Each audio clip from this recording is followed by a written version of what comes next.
Hi, so this is my flip video on the second technique of integration that we are going to learn, which is the substitution rule. The first technique, of course, is the only one that we knew so far was to use the power rule and the sum or the difference rule. The power rule and the sum rule are very useful, and you can do a number of problems with them. But if you take a look at a problem like what's here, then you will see that where we need to integrate x plus 1 to the power 7. Now, if we are going to use the power rule and the sum rule to integrate this indefinite integral, then we have a problem. And what's that? Because we have a seventh power here. So we need to really distribute this to 7 powers. So that's going to be a very difficult and long process. So what do we do then? Well, then in a situation like that, when we can't use the power rule and the sum rule directly, when you have higher powers, right, and things you can simplify to get the power rule and the sum rule, that's the time that we use this new technique. So the general way to use the substitution rule is this. You look at the most complicated part of the integral, right? There's no real way, but so here, the complication is rises because of the x plus 1 term, right? I mean, because if you had just x to the 7, it would have been okay. It was because we have x plus 1 to the 7, right? Then that's where the problem comes. So what we do is, if you can replace x to the 1 by some variable, say u, then you have u to the 7, correct? But u to the 7 is easy to integrate. U to the 7 is what? U to the 8 over 8.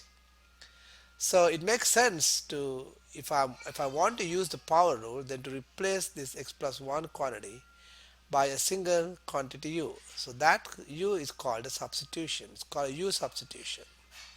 So let u is equal to x plus 1.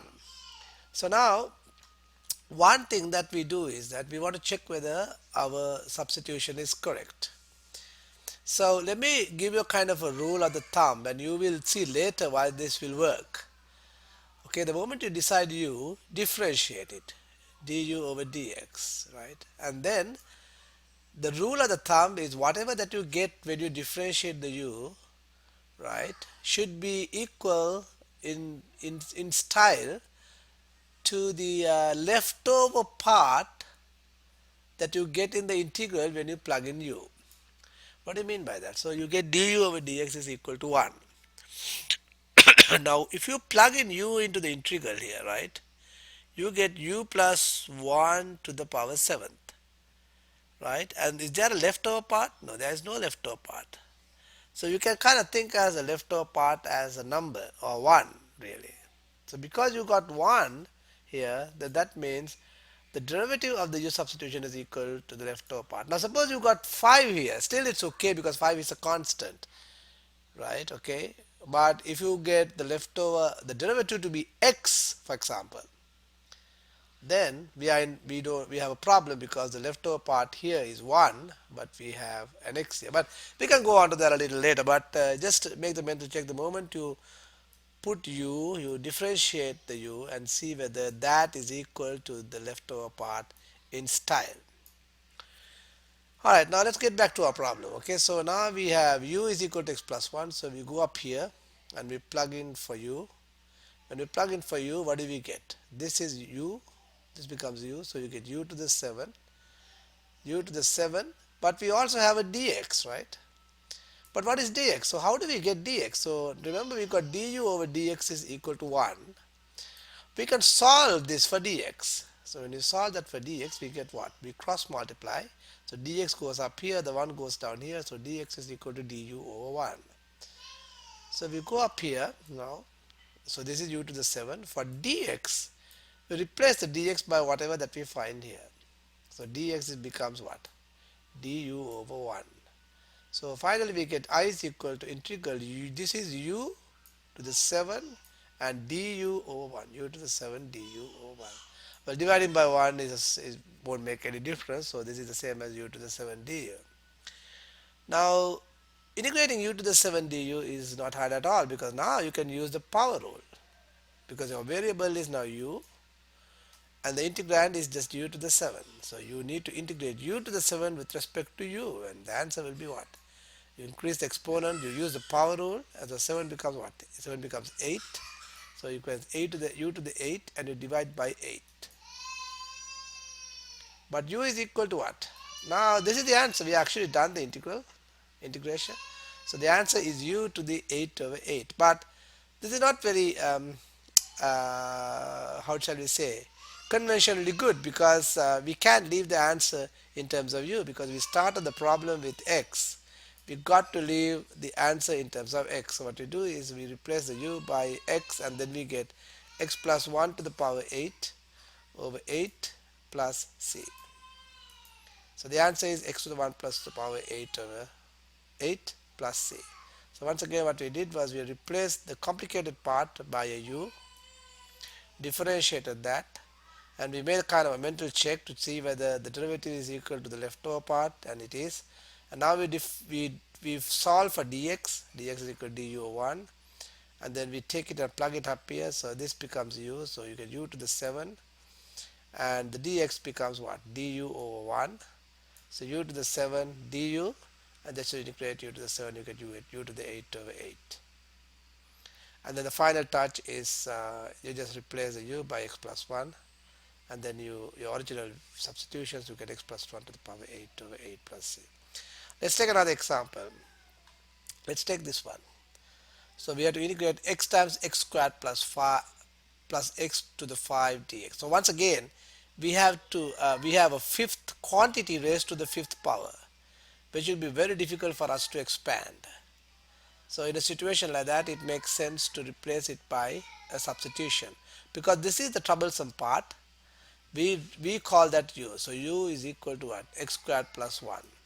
Now the moment you write that, make sure that you do the mental check. So what is the mental check? You immediately differentiate the u, and now you get what? The derivative of x squared plus 1 is 2x. Now check out here and see now whether that 2x is equal to the leftover part. Now what do you mean by the leftover part? See, if you take the u is this. If you take the u and plug it up here, you get u to the 5. So this piece is all u's, okay? U to the 5. What's the leftover part? The leftover part is x. But is that equal to the derivative? Well, it is, right? In the same style, because 2 is a constant. We don't care about the constants. But there is an x here, and there is an x in the leftover part, so which makes it a good substitution. The next step is to solve for dx. So dx is equal to what? To cross multiply, dx is equal to du over 2x. Now we are ready to plug back things. So what we do is we take this dx and we plug it up here. So when we plug it up here, okay, what do we get? We get integral I is equal to integral, okay. So how do you plug in back? Now this thing is u, right? So that's easy. So we call it u, and u to the 5, u to the 5. That's here. What about this x? Well, remember that was the leftover part. The leftover part should cancel off. So leave it as x. Don't touch it, right? So you have x times, I leave the x here. Replace the x squared plus 1 by u. So I get u to the 5 dx du. And then replace the dx. Remember, replace the dx. What is dx? Dx is equal to du over 2x. And now you will see that something nice happens as we expected, because the derivative had that x part, which is the leftover part also. Can you see that the x and the x cancels off? That is why actually we did the mental check here. That is why we checked whether the derivative equals the leftover part, because later on we would expect this to cancel. Now the x's cancel off. And why is it important for the x's to cancel off? Because we are trying to now integrate with respect to u. If you are trying to integrate with respect to u's, everything should be in u. You cannot have x and u both. So what you do is the x's have to cancel off, otherwise we are in trouble. Alright, so fortunately for us, the x's cancel off, right? Okay. And now what do we have then? We have u to the 5 right? And there's a 2 here, which we don't care, right? U to the 5, and then of course this is du. This is du, right? Okay.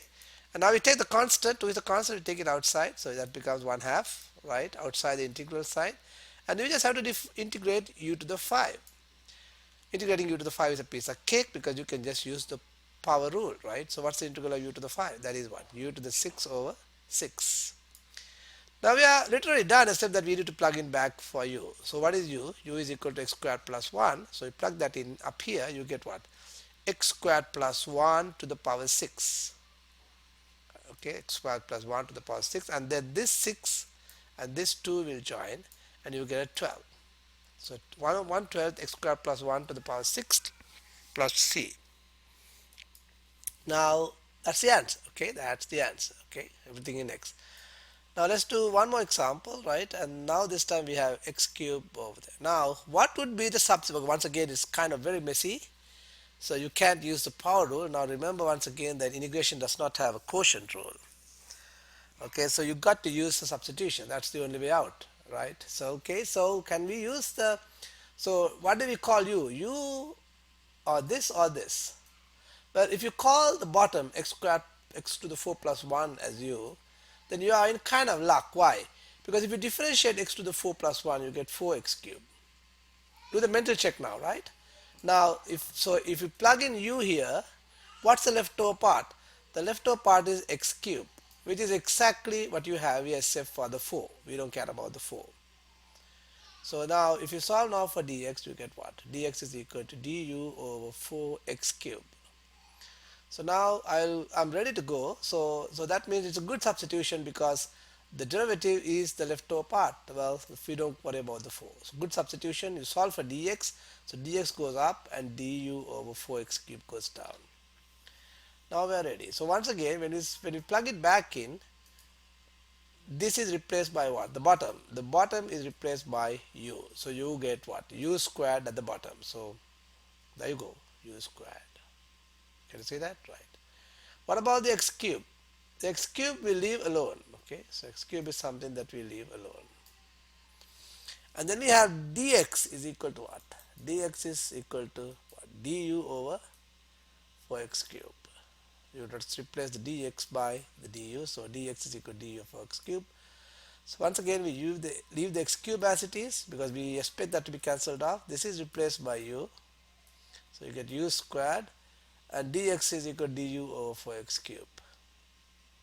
So the x cube and the x cube will cancel off, and then you get 1 over u squared, and then you have a 4, and then you have du, and the 1/4 is taken outside, and then the 1 over u squared is actually u to the minus 2. 1/4 u to the minus 1 divided by minus 1, right? And then 1/4 and minus 1 is actually negative 1/4. And u to the minus 1 is actually 1 over u. So now it's the time for us to replace the u by x to the 4 plus 1. So it's negative 1/4, 1 over x to the 4 plus 1, and then plus c. So negative 1/4, 1 over u is what? 1 over x to the 4 plus 1 plus c. Alright, so you find, so the moment, okay, so once again, let me come back here. So the 1/4 goes out, you have 1 over u squared. Now if you want to use the power rule to 1 over u squared, then the u squared becomes u to the minus 2. So when you integrate u to the minus 2, the minus 2 becomes minus 1. Minus 2 plus 1 is minus 1. You divide by minus 1. So, and then if you collect the negatives, you get negative 1/4. U to the minus 1 is 1 over u. And then the final touch is you are negative 1/4, 1 over u is what? Once again, x to the 4 plus 1 plus c. Alright, that's it for this video. So we will talk to you in class. Okay.